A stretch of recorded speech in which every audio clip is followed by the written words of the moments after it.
La sixième catégorie sont les personnes endettées. Alors ça, je veux que vous écoutiez bien. Ce n'est pas à toute personne endettée qu'il est permis de donner la zakat.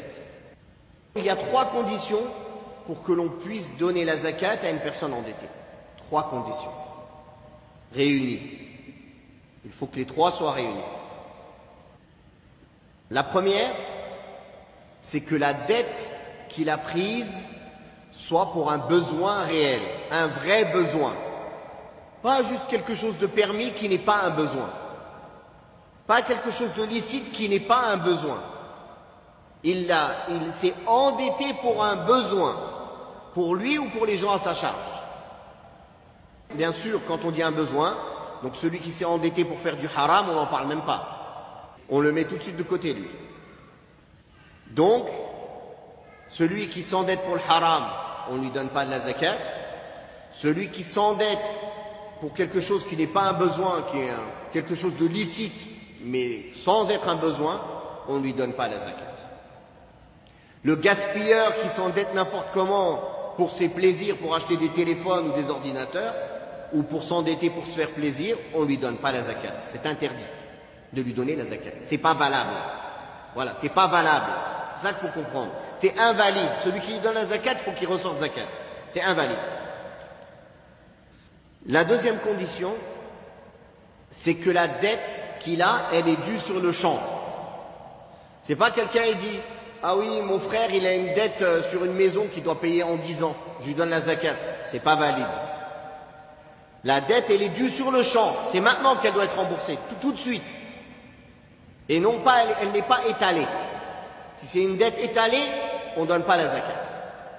On donne pour un remboursement d'une dette sur le champ. Halan. Deuxième condition. Troisième condition, c'est que cette personne endettée ne possède pas des biens avec lesquels, s'il les vendait, il pourrait rembourser sa dette. Il y a des gens, ils ont des biens.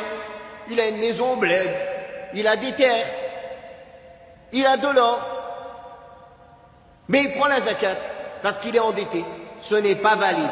Il doit vendre sa terre, vendre son or, vendre sa voiture en surplus, s'il a 2 ou 3 voitures. S'il a une voiture qui vaut très cher, il vend sa voiture très chère, il en achète une moins chère et il rembourse sa dette. On ne lui donne pas la zakat. Attention à ces 3 points, car beaucoup de gens aujourd'hui, il est endetté, je lui donne la zakat. Il donne à n'importe quel endetté. Si ces 3 conditions ne sont pas réunies, on ne donne pas la zakat à un endetté. Il y a un deuxième type d'endettement, celui qui s'endette pour les autres. Comment ça? Il existait auparavant, ça existe encore, des gens qui s'endettent pour réconcilier entre les gens. 2 peuples, 2 personnes, 2 tribus, 2 familles sont en guerre. Ou une, elle doit par exemple payer la rançon d'un meurtre à une autre. Et ils sont en guerre. Et les autres, ils veulent se venger, et les autres, ils veulent se venger. Lui, il vient et dit, arrêtez de vous disputer, arrêtez de vous battre, je me charge de la rançon. C'est sur moi. Il s'endette.